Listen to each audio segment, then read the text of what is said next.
Hello, everybody. Argent here with another self-indulgent, mass-produced live stream. I don't know. I came home and I didn't really feel like doing anything else today, so I figured, why not do a live stream and torment you all with my rambling and my sucking at Warhammer Total War. By the way, thank you to, let me just double check what his name was. Actually, a fan sent me in this, which I'm shocked by. Let's see. Batarez. Batarez, thank you, if you ever watch this. He had an extra copy of Warhammer Total War, and he sent it in to me.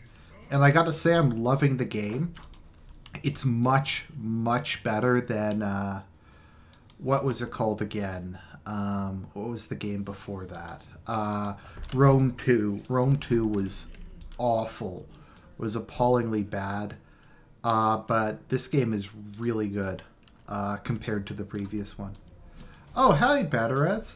Yeah, thanks a lot. Yeah, I really hated Rome 2, but this seems to have fixed all the problems with Rome 2. Hello, Horace Finkelstein. Good to see you as always. So yeah, I figured I should do one on politics because people always ask me about it, and like I said, I've been kind of taking a bit of a break from it. Oh, by the way, I know everybody really liked the viewer where I let viewers join in. Maybe I'll do another of those on the weekend if I have time. I'll see how my schedule is. During weeknights, it's a bit much. So thoughts on... The first question is from Titus... Sorry, I'll just get to you in a second. I've been kind of taking a bit of a break from doing political videos just in the aftermath of the election. I was just a bit worn out from it. So I'm sure a lot of people were. Because, I mean, I was doing videos on it all the time. It was just kind of an emotional roller coaster, if you know what I mean. We almost thought that Western civilization was doomed. We thought Hillary was going to win, and then Hillary wasn't going to win, and it was just going back and forth on an almost daily basis. And when it was finished, I just had to take a month or two to just kind of chill. But I guess I'm back now. So thoughts on American Conservative Talk Radio. This is from Titus Hornsby. Michael Savage is a national treasure. I used to listen to a ton of talk radio. That's kind of how I got into, I guess, kind of right-wing political thought, I suppose you could say. The first two people I ever listened to on talk radio were Mark Levin and Dennis Prager. Mark Levin, I kind of ultimately abandoned just because he's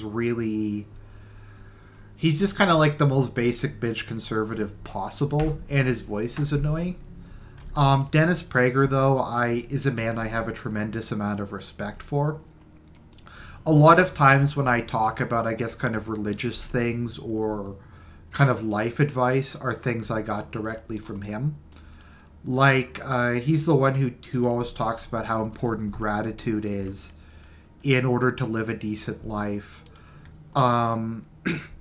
He has just a lot of really important things to say about religion and that kind of thing.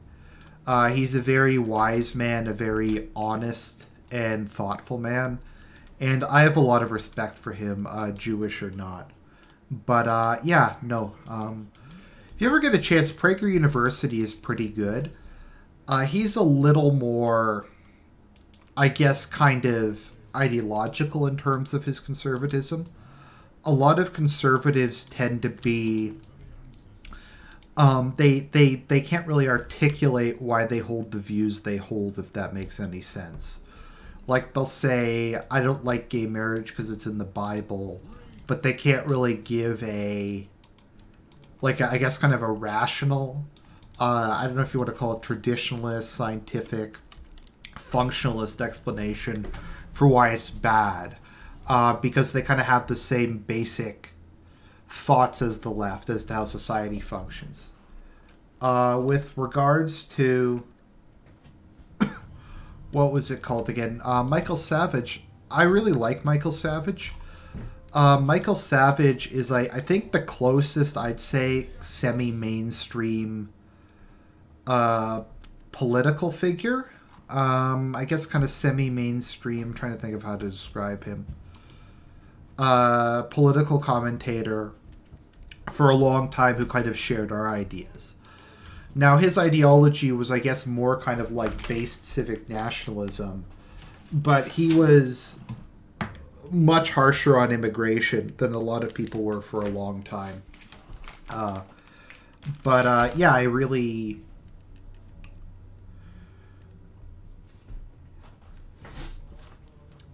did like Michael Savage. Some of his rants were amazing. Like, he had this rant about liberals brainwashing actors, turning kids into actors. Do you think federal or provincial politics are more important? This is a question from Horace Finkelstein about Canada. Now, I think in general, provincial politics in Canada are more important, because for those of you who don't live in Canada, Canada's a lot more decentralized than America. Education and healthcare are entirely within the provincial sphere. And I guess if you don't know what a province is, I mean more like entirely within the... Oh, this was a mistake. Okay, I'm going to have to reload. There's no way I'm going to be able to do this. I don't have the proper siege equipment. Yeah,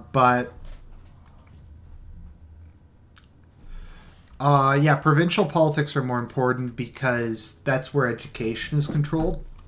So you can have a conservative education plan without... Oh, okay, I didn't lose any troops. That's cool.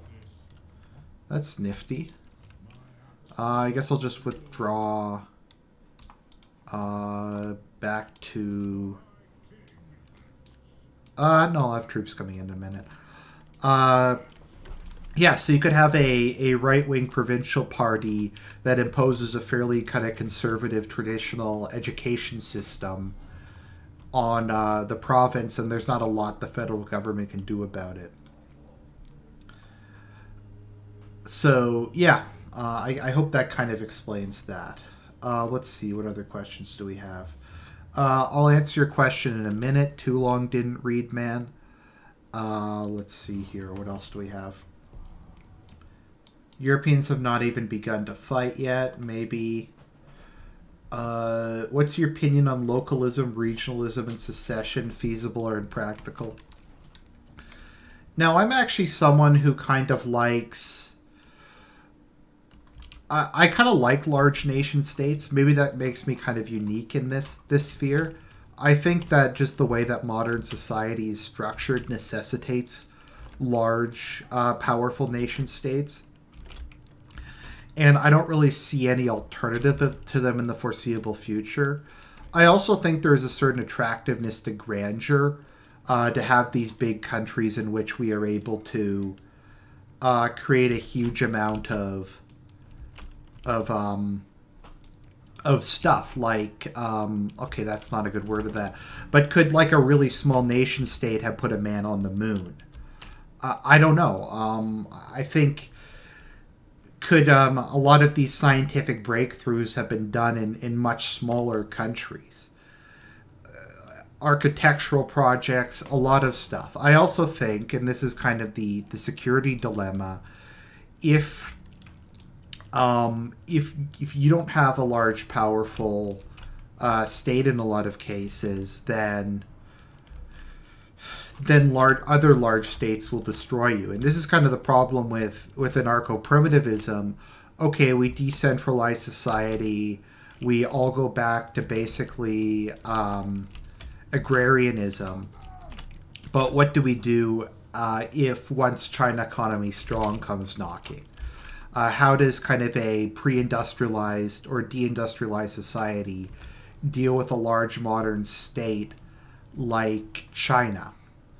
So I think there's that. I also just think in a lot of cases, part of the issue is It's okay. The thing you have to keep in mind with a lot of nationalist movements, particularly in Europe, is they're exceedingly left wing. Like if we're going to talk about Catalan or Scottish nationalism, they basically want independence so that the EU can do it to them harder. They want a more centralized EU. They want less national sovereignty. Scotland wants independence in part so they can massively increase immigration. So that's something to keep in mind. Is if these independence movements were like the host country is degenerate, we want to go and like build like a traditional society. Like if the Basques, as Horace Finkelstein points out, were actually like Carlists and were wanted to kind of restore what Basque country used to be like, then I'd support it. But Basque country is in many ways the most liberal part of Spain, socially speaking, and the other parts of it are a lot more so. Later Gator says only Südtirol and Pedanian nationalism is right wing. Very true. For those of you who don't know, I'm probably mispronouncing it. Pedanian, I can't really pronounce it. Nationalism is something championed by Lega Nord, or the League of the North in Italy, and it's the view that Northern Italy should be its own country. Now, they've gone through different versions of it over the years. Sometimes they've just advocated that Italy should be massively decentralized, and there shouldn't necessarily be secession, but North, Central, and South Italy should all have their own regional parliaments, is something that has happened at people have advocated at various points in time. And at other points in time, they've advocated complete secession. In the case of Italy, I think there is a good case to be made that North and Southern and Central Italy are extremely different. North and Southern Italy are both pretty conservative. The Lega Nord holds a majority of seats in Venice and I think some other northern states. And in general, southern Italy is very conservative. When you had the independence referendum, southern Italy overwhelmingly voted... Sorry, not the independence referendum. The monarchy referendum. Southern Italy voted overwhelmingly for the monarchy, and central Italy voted overwhelmingly against the monarchy. But that's kind of an interesting thing, considering the Italian monarchy was from the north of the country. But yeah, my thoughts on Italy is I don't think secession is necessarily always necessary.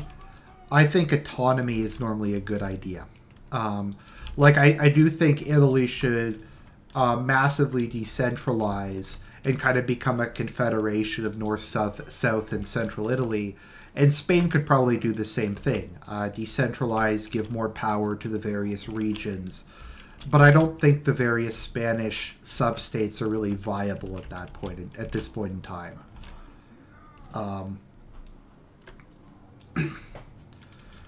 Titus Hornsby said Naples was fine before the Rigoramento. Thanks, Verdi, you asshole. Yeah, I don't think really the Rigoramento is really a good idea, to be perfectly honest. I think North and Southern Italy are too different. I think, in general, at this point in time, I don't see it as being kind of feasible for Italy to split up. Much like I don't know if it's really feasible for the UK to split up. I kind of think the local regions should be given as much autonomy as they can, but the overall country kept together. So I guess that's kind of my view of it. But as I said, I would have more sympathy for these movements if they weren't like dildo movements. If they weren't like, we want independence so that we can have the EU given to us harder. So, okay, so that's kind of my explanation on that. Death penalty in Catholicism. Generally speaking, that wasn't really an issue until like the 20th century. The death penalty was widely accepted The Papal States, I think, even had the death penalty. It's been accepted for most of Catholic history that the death penalty is perfectly acceptable. Thomas Aquinas was an advocate of the death penalty, saying that you need to sometimes you have to cut off a diseased part of the body so that the rest may live. So, I mean, Thomas Aquinas was for it. A lot of Catholic theologians have defended it throughout history. And, I mean, there's multiple aspects to why you support the death penalty. Generally speaking, criminal punishment, if I recall my law class, has 4 aspects: rehabilitation, retribution, the appearance of justice, and deterrence. So I do think, even if you don't think it's necessarily moral to... Sam Heidelberg says Boer nationalism is pretty right-wing. Okay, that's different. That's not... South Africa isn't a cultural union per se. Sorry, I should clarify. It's different when it's a cultural union versus a just random people stuck together. Let's see here. So death penalty. So I think even if you have your doubts about the death penalty as a form of just retribution, I think you can make the argument that society needs it. Society needs to see people who commit horrific crimes get their comeuppance. That is in itself a social good, and that you can almost justify the death penalty for that case. Like, some crimes just scream to heaven for vengeance, and it's for the good of society that the person in question be put to death. And that was actually Dennis Prager's position on the death penalty, because he was a very, very strong advocate of it. Let's see here. What libertarian stances do you hold as you normally focus on other aspects of your political views? I do believe a man's house is his castle. I think, generally speaking, I don't like... I was actually 100% against domestic surveillance. I did not think... I was against all the wiretapping. I was against the NSA spying on people. I really just strictly oppose that. I, generally speaking, do support free speech. I, generally speaking, support gun rights. Actually, I very strongly support gun rights. I mean, I think there needs to be some maybe limits on it. Like, I don't really know what those limits would be, but I could see in some cases maybe. But in general, I do support concealed carry. I support people being able to shoot people who invade their homes and stuff like that. So I guess that would be kind of a libertarian position. I kind of agree with what Ann Coulter said. Ann Coulter famously stated, women should be able to own guns but not vote, was kind of her position. But no, I don't like government surveillance. I don't like restricting the people's right to carry arms. I think people have the right to defend themselves. I support private property rights very strongly. I mean, the state obviously has the right to tax, but in general, I do think private property rights are sacred. And despite how people try to twist Catholic social teaching, private property rights are an unalienable part of Catholic social teaching. That people have a natural right to private property, and they have a right to keep that private property outside of legitimate and not onerous taxation. So, I hope that answers the question. Those are kind of some libertarian positions I can think off the top of my head. In general, I suppose, and this is kind of what I've come to over time, I actually think the Constitution is by and large pretty good. I don't think you should worship it, and I kind of define it as the Constitution's a good thing, but it's not a suicide pact. That is, if you have to violate it from time to time to kind of preserve America, then that's fine. But in practice, I think if government largely followed it, things would be a lot better. I think one of the things the founders of America kind of said was basically that there's no system that can really deal with a corrupt society and a corrupt people. So they could make any constitution they want. They could make things as literal as they want. They could make things as explicit as you could wish. But if they have a corrupt society, a corrupt electorate, a corrupt elite, and a corrupt Supreme Court, then there's nothing really the Constitution can do. And in our case, kind of the problem with America is not even really the Constitution. It's that you have grossly immoral and frankly kind of evil Supreme Court justices who are screwing the country. So that, I think, is kind of my thoughts on the Constitution. The issue isn't necessarily anything wrong with it itself. It's that immoral Supreme Court justices find stuff like a right to abortion in it. Let's see here.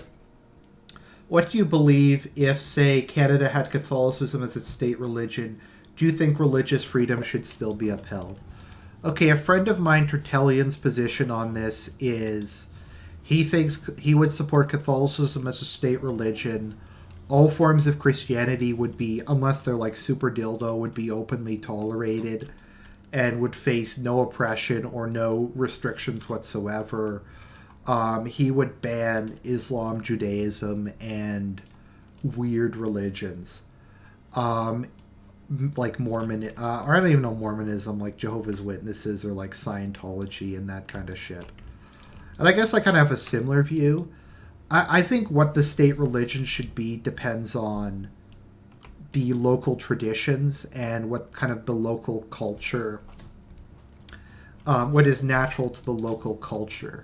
So if like in Finland or whatever, they wanted the state religion to be Lutheranism, it's not viable to have Catholicism as a state religion there because there's not a modern historical precedent for it, and there's no real modern historical precedent for it, and there's no. I'm trying to catch my my train of thought here. No historical precedent, and no. There isn't a large population there. But in general, I would much prefer to live under any Christian society than any, I guess you could say, secular society. Like if I was living in a kind of a society where the state religion was conservative Protestantism, but Catholicism was tolerated, I would prefer that to having I guess, kind of a wholly secular society. So it kind of depends on the country. Like in Romania, the state religion would be Orthodoxy. In Italy, it would be Catholicism. In Russia, it would be Orthodoxy. But in general, I'm just happy with any kind of Christian society. I do believe in tolerance of other Christians, I guess, and secularism. Sorry, I should note I don't support the persecution of secular people. I kind of draw a distinction personally between what I call secular people and positive atheists, because there are a lot of people who I would call secular who aren't really hostile to religion and aren't really fedoras. They're just people that it's not an important part of their life or an important part of their worldview. But they aren't like douches about it, and they aren't like stuff like that. So I guess I'd put that. There's even like a lot of secular people in these circles who aren't religious, but they like Christianity. There's a lot of like, I guess, kind of neo-reactionaries or alt-right people who aren't religious themselves, but view it as a good thing. And despite them not believing themselves, they would rather live in a Christian society than a secular society. And some of them can't bring themselves to believe, but they'd want their children raised in that way. So that, I guess, is kind of my view on the matter. In general, I much prefer secular people to neo-pagans. I get along with them a lot better. I have plenty of secular people who watch this channel and who I get along perfectly fine with. So hopefully that answered that question. Platonic, a couple people were asking about Zoroastrianism and Eastern religions. I do have a lot to say on that. I'll do that some other time. I'm not trying to duck the question. It's just a long topic. So I'll answer that some other time. But I definitely will. Let's see here. What should replace Obamacare? Okay, that is a good question. So in general, the kind of healthcare system I like is whatchamacallit.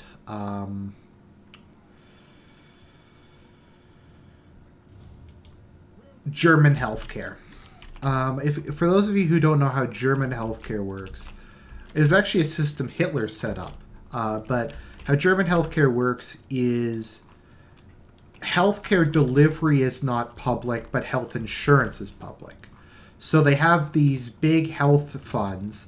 So everybody in Germany is required to have health insurance. So everybody pays into these big sickness funds, and when you go to a doctor, the sickness fund pays for your medical service. So the delivery of the medical service is, I believe, largely private, actually. So it's private delivery, public insurance, so it kind of gets the best of both worlds.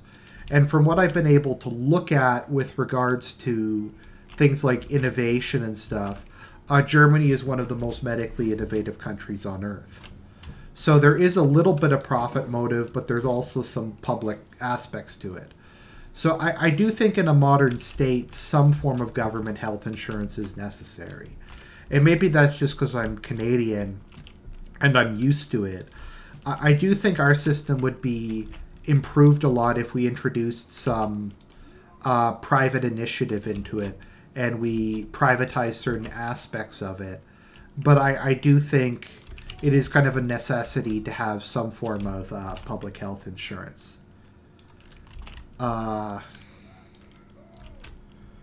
Later Gator says it wouldn't work in the US. Black Pigeon speaks to the video on that. Okay, I'll have to try and find that sometime. With regards to America, honestly, if they just let health exchanges compete across state lines, I think that would help out a lot. Because that's part of the problem is anytime you get insurance to be bigger in scale, it dramatically reduces the cost.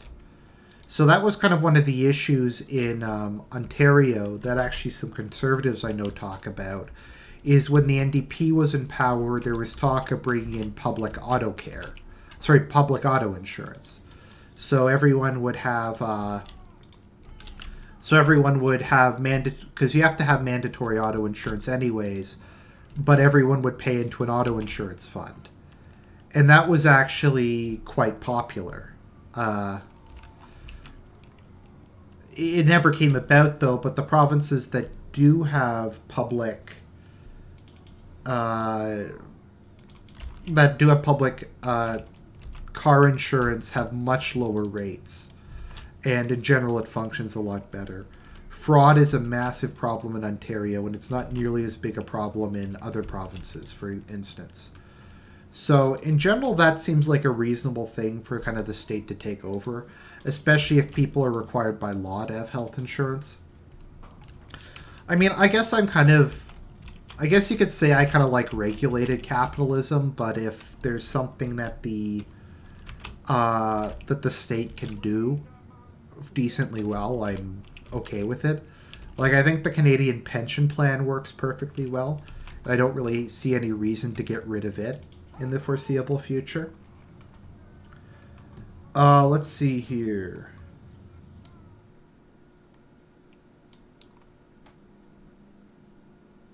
In one of okay, so Too Long Didn't Read Man says in one of your videos you said something about used to be okay. Lightning Patriot asks, "What are your thoughts on Lyndon LaRouche?" I know nothing about him. I recognize the name, but I don't know anything else about him really, other than he has some weird movement based on a bunch of really disparate ideas. So yes, I used to consider myself a leftist. Although I was kind of weird. I guess you could call me like a socially conservative socialist, maybe. Like, I really believed in the nuclear family. I believed in, for the longest time, I didn't like gay marriage. Even when I kind of accepted it, the reason I kind of accepted gay marriage was because I thought it would reduce the rampant promiscuity in that community. I thought if you legalized marriage, it would make them less promiscuous in the long term. Now, ultimately, I was wrong about that, and I completely recanted my position, but that was kind of something I used to hold to. But in general, there's like a lot of other things that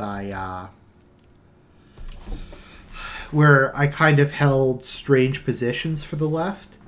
Like, as a member of the left, I never liked Islam. I always considered Islam to be the ultimate enemy of the West, even when I was on the left.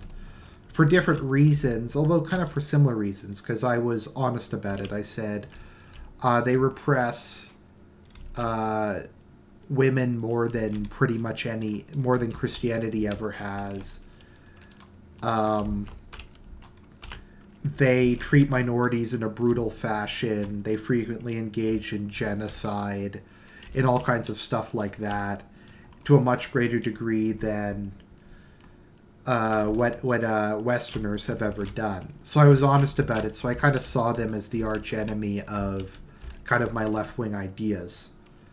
I also was against what I referred to as the anti-war left, because I thought in order to spread human rights and to kind of destroy what I would kind of consider barbarism, I kind of believed in white man's burden.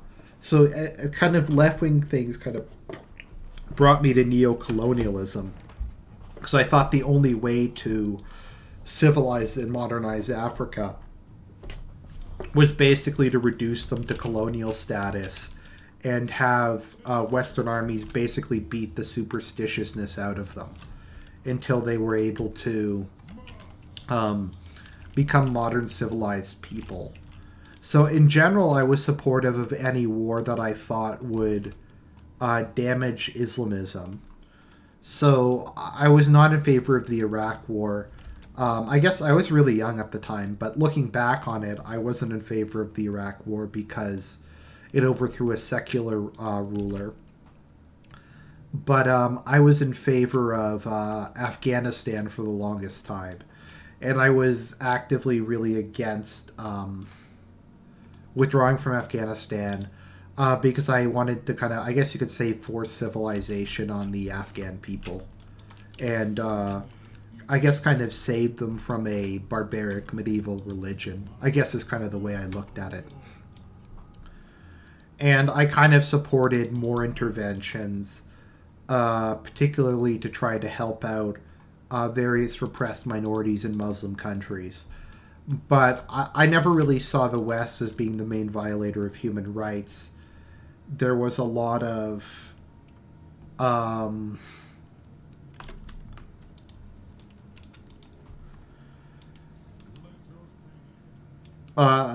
oppression against minorities. Like, when I was on the left, the countries I mainly focused on, like Saudi Arabia, Sudan, Burma, China, a lot of those countries, and I kind of viewed Western countries as being kind of irrelevant. And if I ever really criticized Western countries,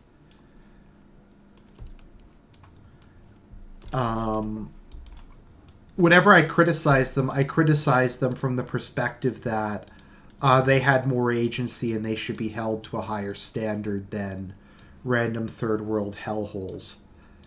Was kind of the position I had. which led to a case in one of my political science classes where basically everyone was talking about the Rwandan genocide and they were blaming Belgium for it.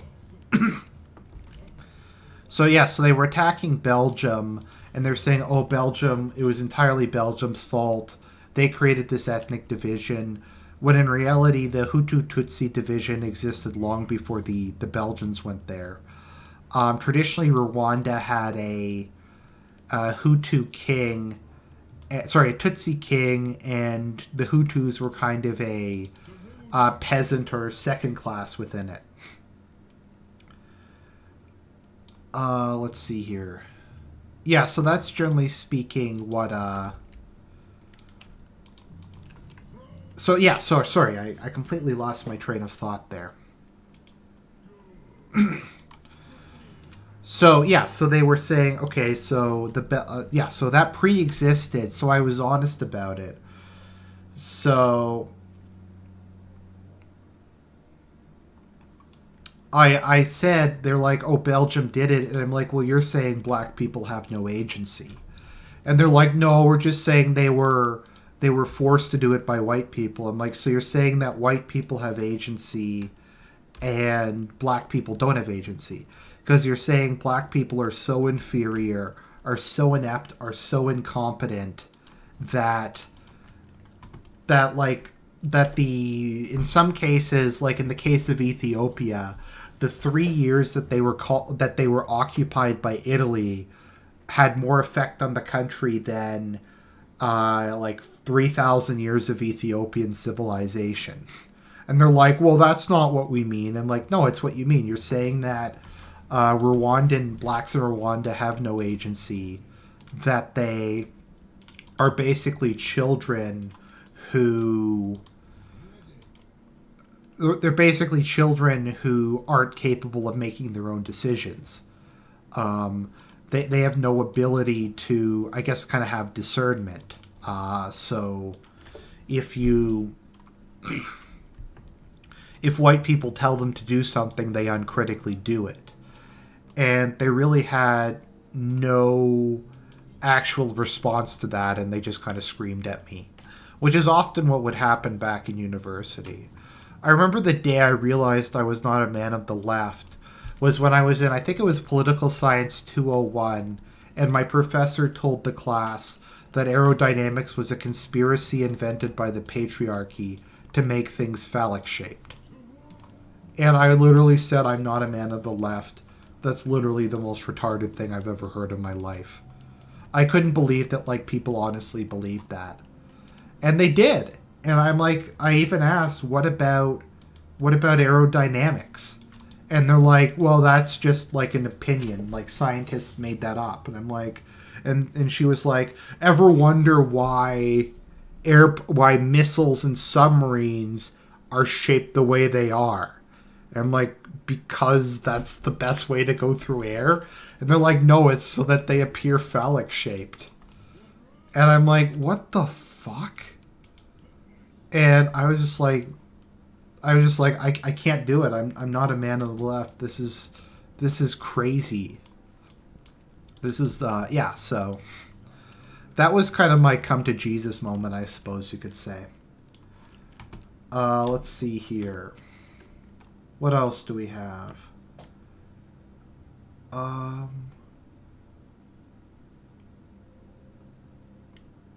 Just looking here. Opinion on Confucianism, is it a good philosophy? I need to study more about Confucianism. It's something I don't know a ton about that I'd like to know more about. It seems okay. I mean, it has some really dumb economic ideas. Saber says, I heard that Dolph Lundgren is conservative. Yeah, I think he is. I think he's free market at least. It's interesting at least. When you look at it, there's a site, let me just find it, called Hollowverse.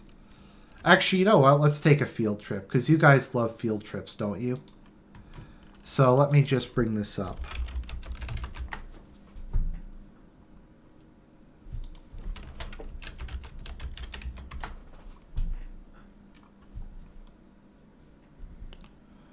Let's see here.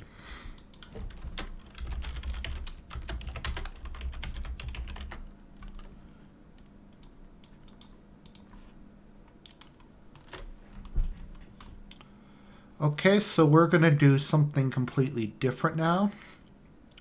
We're going to go on a field trip because field trips are a good thing. And if people took more field trips, there would be less crime and war in the world. That's what Mommy told me, and I stick with it. So let's see here.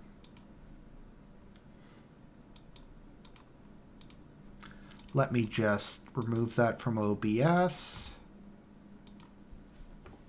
OBS is awesome, of course. Let's see, let me just close Warhammer. What percent of your parish is Filipino?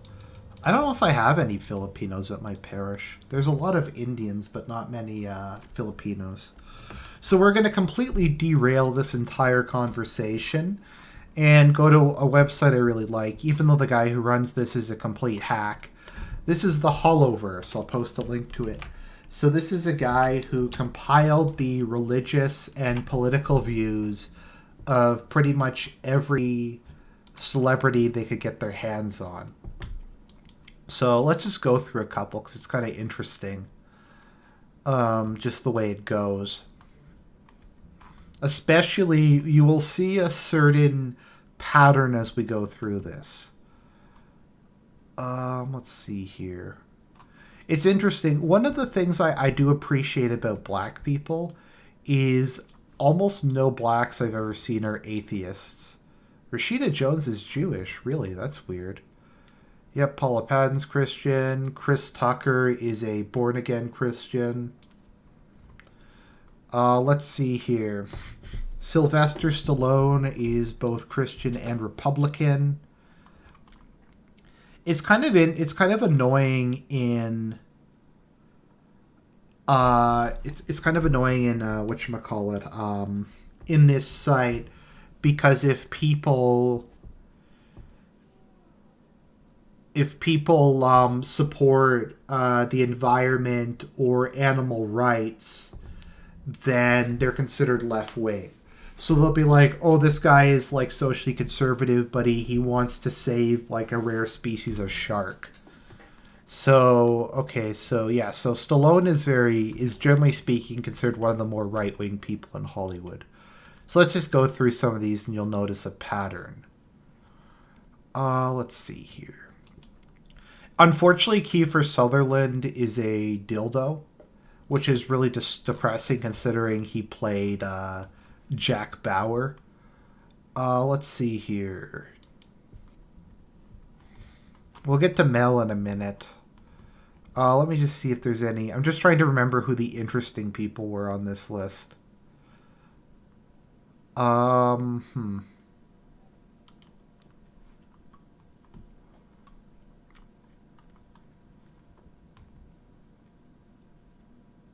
Dolph Lundgren. Okay, we're talking about Dolph Lundgren.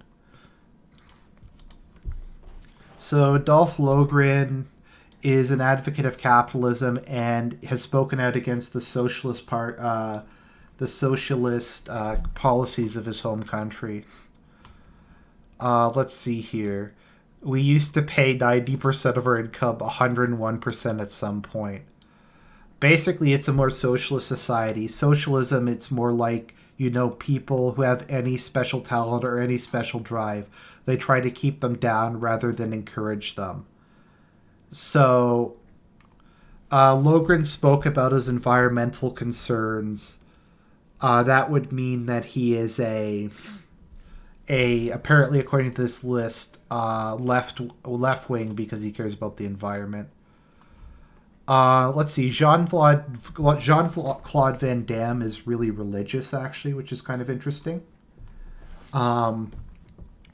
So I actually thought this was really interesting. Without God, I'm nothing. It's because of God I'm going to win this fight. I'll show you God exists. God gave me a great body, and it's my duty to take care of my physical temple. Which is pretty badass. Let's see here. Other than that, people normally think he's conservative, but he apparently is left wing according to this website because he doesn't like he's against animal cruelty. That always really triggers me when it's like animal cruelty is like if you don't want to hurt animals, it means you're left wing. Let's see. Who else do we have here who's kind of interesting? Basically every woman on this list is left wing. What is Spike Lee? Is he... okay, Spike Lee is Christian. Martin Lawrence is religious. Almost all black people are religious. It's kind of interesting. It just seems to be something that atheism doesn't really appeal to them very much. Oh, someone said Mike Tyson? Let me see, Mike Tyson. No, not on this page. All the women on this list are trash. Let's see here. It's always depressing to see like guys who play manly men in movies being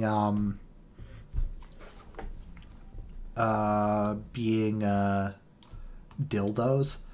Let's see here. Tommy Lee Jones, Republican, of course. Matthew Perry, of course, is non-religious though he's Jewish. Let's see here.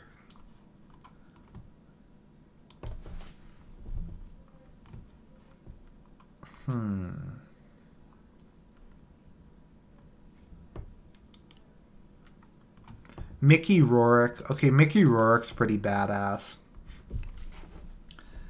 Okay, let's see. Mickey Rourke is really religious, actually, which probably surprises some people. Rourke was raised in a Catholic family. He credits the church with saving his life.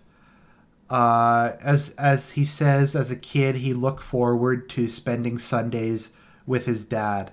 I loved going to church with him, and we had our ritual where after church we'd get a bag of donuts, a quart of milk, and sit on a stoop. You know, it's like you see someone you know and respect. My father on his knees praying. I wanted to be just like him. Let's see here. At a particularly low point in his life, he stumbled into a Catholic church, as he put it, met the right priest. My priest is this cool Italian from New York. We go down to his basement and he opens the wine. We smoke a cigarette and I have my confession. He sends myself upstairs to do Hail Marys. I'm no holy Joe, but I have a strong belief. He says it helped save him from suicide and helped to get his stuff under control. Let's see here.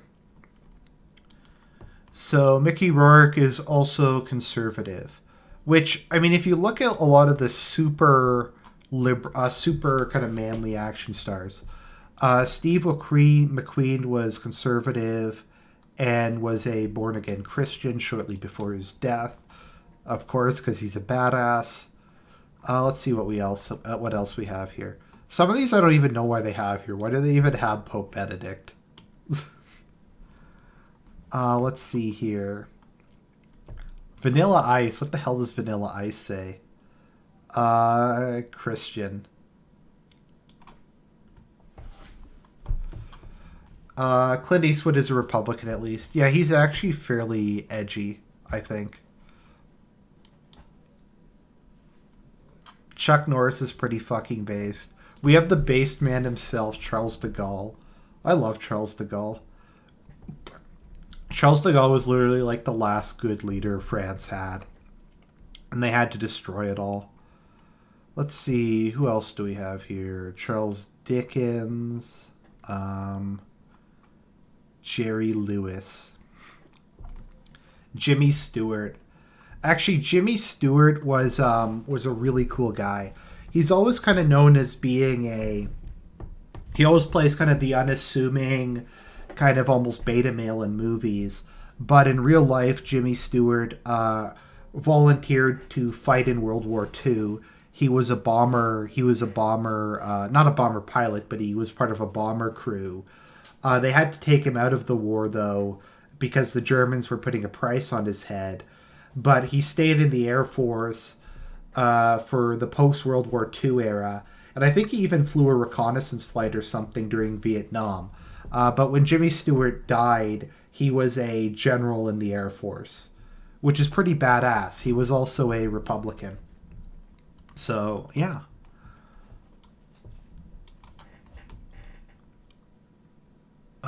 So yeah, Jimmy Stewart was in general pretty great guy. There used to be more Republicans in Hollywood.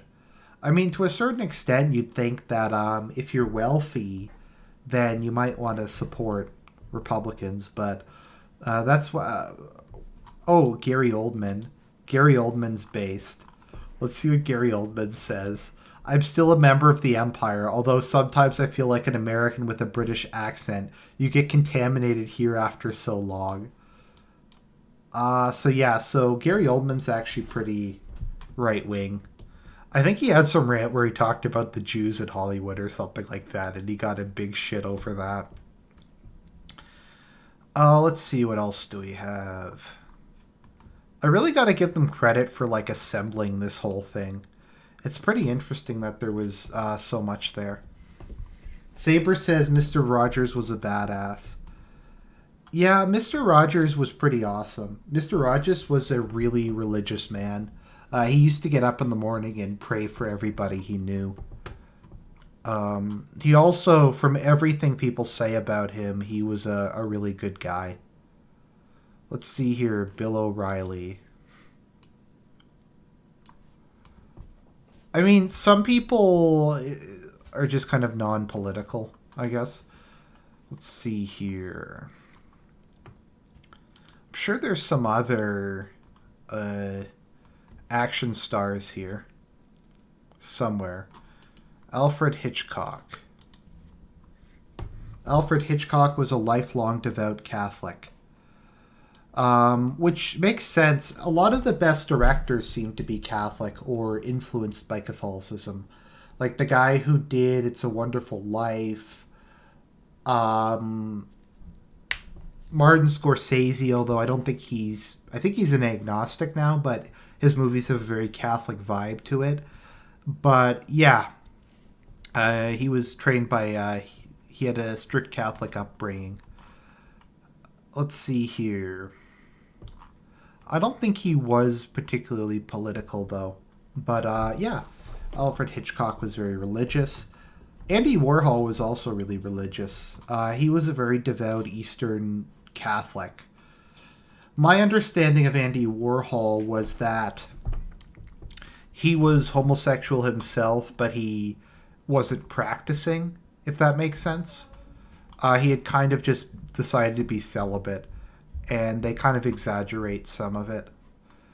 Let's see here. J.R.R. Tolkien. J.R.R. Tolkien is pretty funny. He refers to his political views as anarcho-monarchism. Let's see here. My political opinions lean more and more to anarchy or to unconstitutional monarchy. I would arrest anyone who uses the word state, and after a chance of recantation, execute them if they remained obstinate. So, yeah, so Tolkien was exceedingly, I guess you could say localist. I don't think anarchist is really the correct way to describe it. He was just very decentralized and localist. He was also a trad cat, like a hardcore trad cat. Let's see here. Who else do we have? Saber says Tolkien was a warrior. Yeah, was he a major? Let me look this up.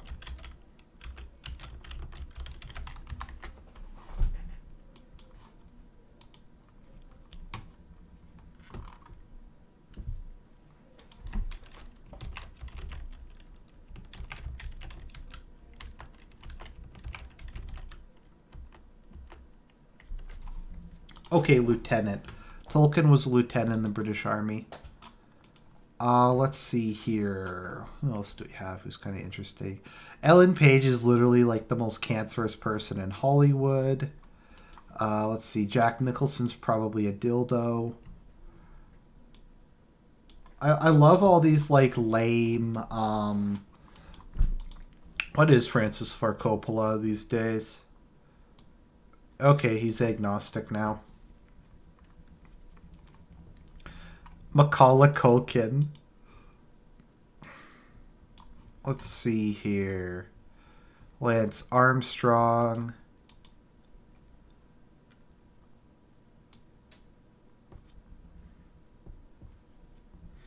Lance Armstrong's a Democrat. That's interesting. I didn't know that. Then again, most people are. Like, virtually everyone on this list is. Let's see. What's Wonder Woman?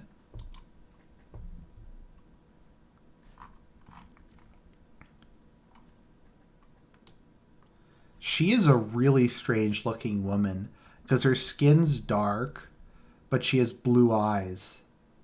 That's really weird.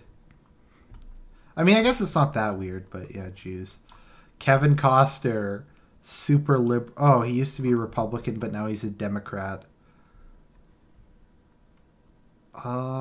He's deeply committed to environmental causes, which makes him sound even more liberal. I hate that. Why does that make you liberal? Why does not wanting to rape and pillage the environment make you left wing? If anything, we should be more in favor of protecting the environment. Let's see. Kid Rock. Kid Rock is randomly a Republican. Let's see here. He really likes flag waving, kick anybody's ass who messes with America, patriotism. Why is everyone trying to stop the war? We gotta kill that motherfucker Saddam. Slit his throat, and the guy in North Korea. Are some women and children gonna die? Yeah, but it's the right thing to do. Okay, that's pretty edgy. Even if you don't like the Iraq war, you gotta give him credit for not being a dildo. Let's see, who else do we have on this list? Joseph Gordon-Levitt. I don't know. Like, I didn't actually know he was Jewish until someone pointed it out. Jude Law. That feel when Jude Law isn't actually the Pope. That feel when the young Pope. James Franco is also Jewish, which is weird.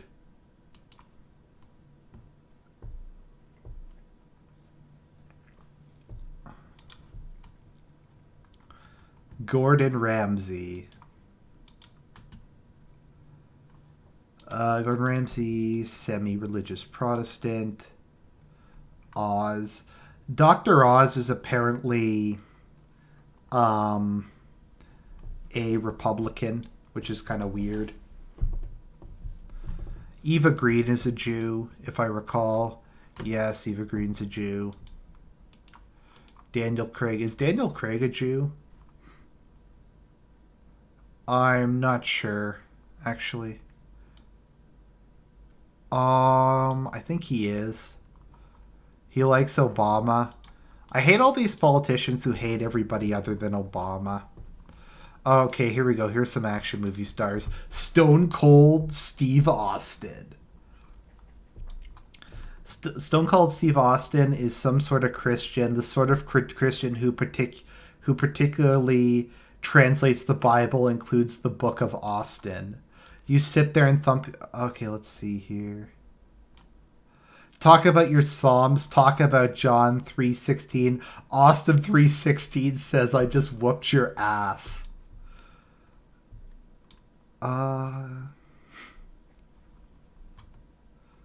So Steve Austin is conservative. Let's see here. Who else do we have? I know this is probably boring, but I find it kind of interesting. I've been through this before. Oh, based Eric Clapton. Eric Clapton's super based.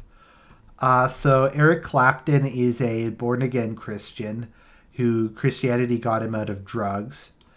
Let's see here. When he was in rehab, he said, "I have found a place to turn from that day until this. I have never failed to pray in the morning on my knees, asking for help, but at night to express gratitude for my life. and most of all for my sobriety. I choose to kneel because I feel I need to humble myself when I pray, and with my ego, this is the most I can do. So, Clapton was a big fan of Enoch Powell. He said, I used to be into dope, now I'm into racism, it's much heavier, man. Enoch for PM, throw the wogs out, keep Britain white. And that is Eric Clapton. Let's see here. John Wayne was like super conservative. He was Presbyterian and he converted to Catholicism near his death. So he was super based. Let's see, who else do we have? Sean Connery. Sean Connery is semi-based. Let's see here.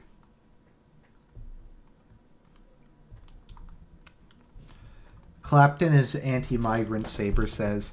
Yeah, Clapton's pretty based. Oh, you have the most dildo guy in Hollywood. Oh. Oh, Sean Penn. Let's see, who else do we have here?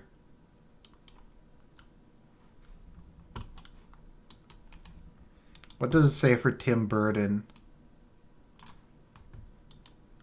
We have Che Guevara, we have Gandhi, we have Kane, the wrestler Kane. He's a libertarian. Generally speaking, in Hollywood, if you describe yourself as libertarian anything, that means you're probably super edgy, and that's just kind of the way you express it. Let's see here. Hugh Jackman, super left wing. Of course he is. Al Pacino is really left wing. That's disappointing. Let's see here. Who else do we have? I forget, is Blake Lively's not Jewish, is she? No, okay, she's liberal though.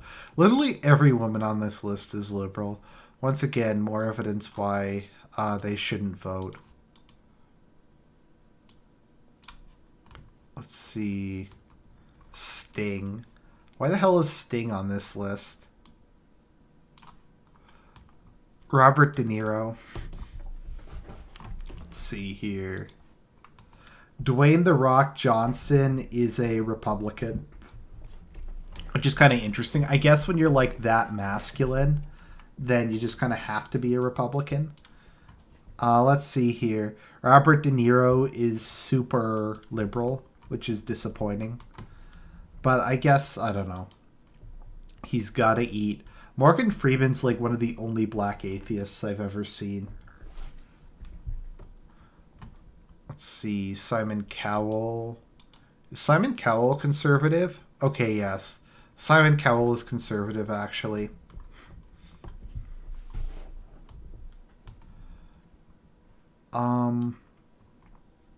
Yeah, so he's one of the only conservative people in whatchamacallit, yeah. Who else do we have here? Okay. Stephen Fry. Oh, Stephen Fry. The thing that's always funny about Stephen Fry is I admit that when I heard that he tried to commit suicide, I actually thought it was really funny. I actually laughed really hard.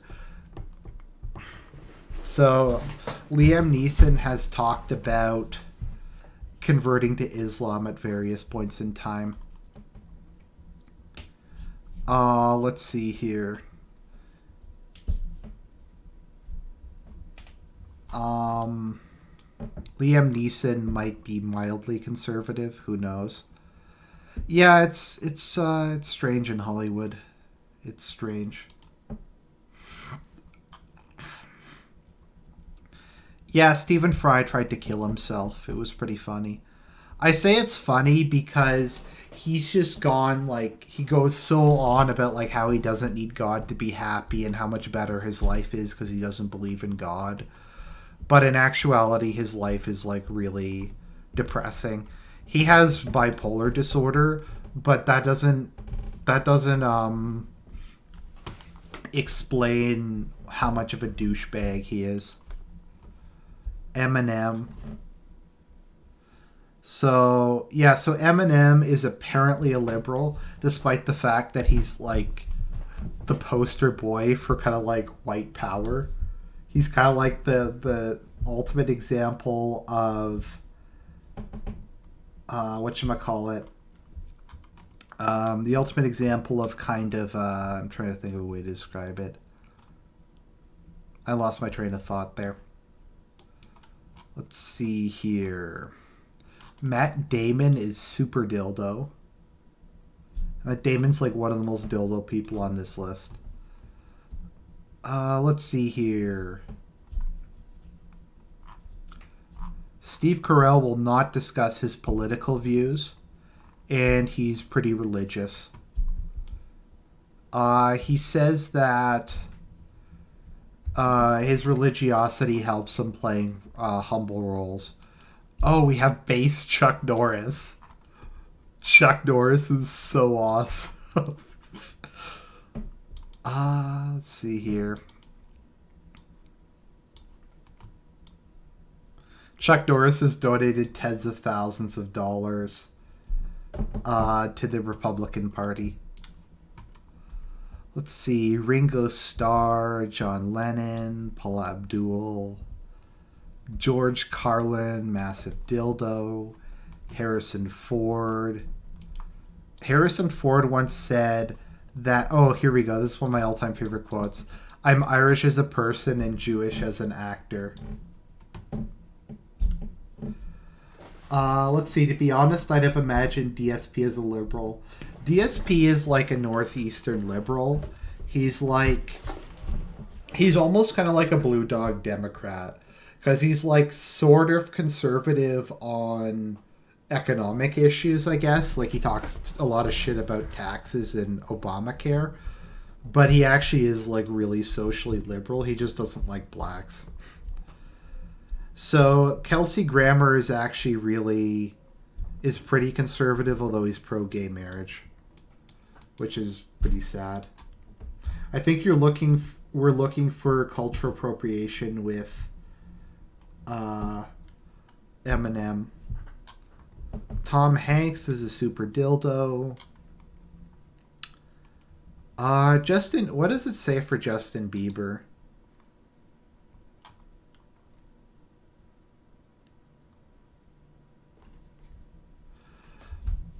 Justin Bieber used to be really edgy. Like he used to talk about like abortion is bad. Let's see here. He also used to criticize like gay people and do stuff like that. But yeah.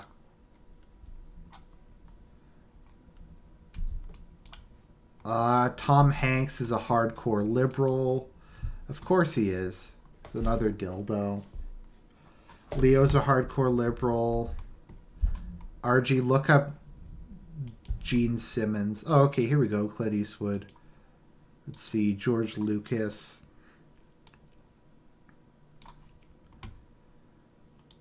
Let's see here.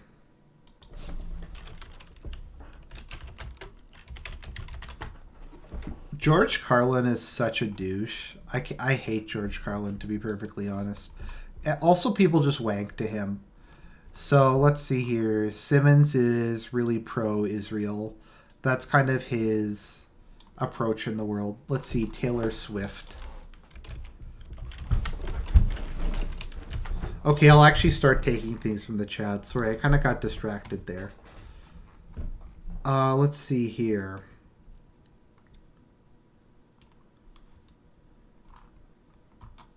Let's see here.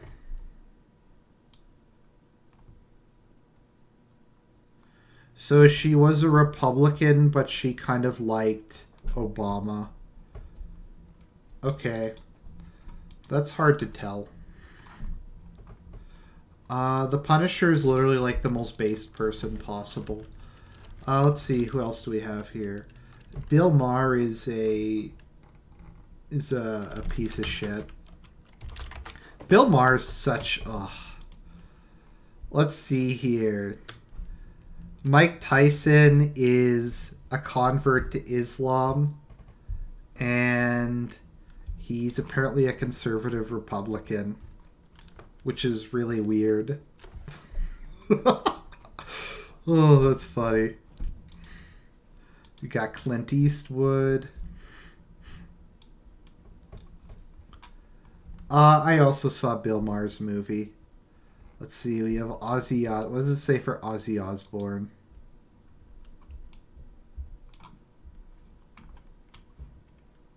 The Jonas Brothers. Stephen Colbert is actually pretty religious, despite being a dildo. Otherwise, let's see here. Mark Zuckerberg, Berg. Stanley Kubrick. Oh, based Mel Gibson. Let's see.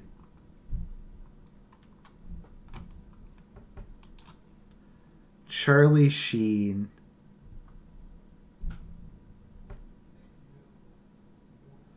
Charlie Sheen is kind of like a libertarian, I guess.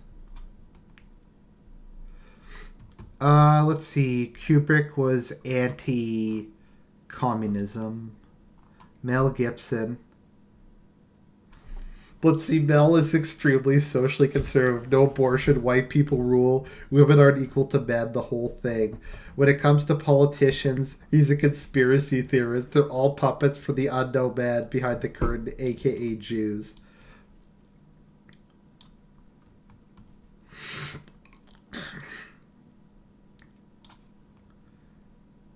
I get kicked around for saying it, but men and women are just different. They're not equal. Let's see here. Yeah, Mel Gibson's super based.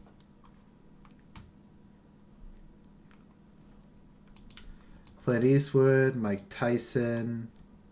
Yeah, so that's kind of that. Sorry for the field trip. Just we were talking about it and it was kind of interesting. Zog. In Zog we trust. Anyways, guys, I think that's probably good for tonight. I have to go to bed soon as I have work in the morning. I hope you enjoyed the hangout. I'll talk to you guys later.